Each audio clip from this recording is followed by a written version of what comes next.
جماعة اللي هم بيعملوا السقف غلط، احنا بقول لهم هوت انا عامل جزء صغير صبه.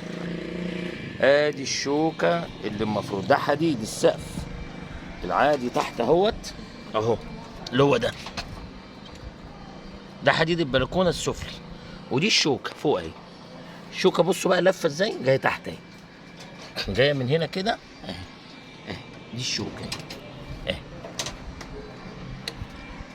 ماشية بقى. فين الشوكة اهي؟ حديد 12 جايه لغايه ما منتهيه هنا كده، مره ونص. انا مزود كمان عن مره ونص.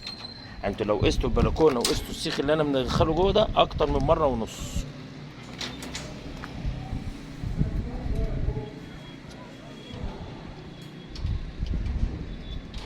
احنا هنحتاج ان نزرع سيخين هنا برضه.